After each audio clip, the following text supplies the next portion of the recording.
السلام عليكم يا منيجة، وحشتوني جدا جدا. يا رب تكونوا بخير صحة وسعادة. النهارده بقى جبت لكم بقى بتنجان بالطماطم باللحمة المفرومة. بصوا كده بقى، بصوا بقى وهو بينزل كده.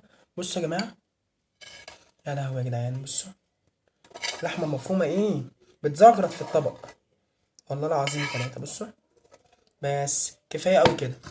خلي بقى اللي ايه اللي في الطاسة دول بقى اللي يعوزهم ياخدهم، حلال عليه يعني. انا مسامح يعني، الحمد لله رب العالمين. بسم الله الرحمن الرحيم. ان انا جعان قوي واللحمه المفرومه الصراحه يعني خلاص بتقولي تعالى بقى. بسم الله الرحمن الرحيم. بصوا يا جماعه، يعني مش عارف واضح كده ولا لا. بصوا، الله اكبر، بسم الله ما شاء الله.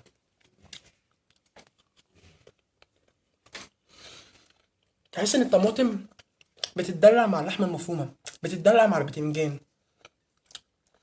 اه، حاطط البتنجان بالطماطم، بتنجان وطماطم ولحمه مفرومه وبهارات فراخ، قصدي لحمه.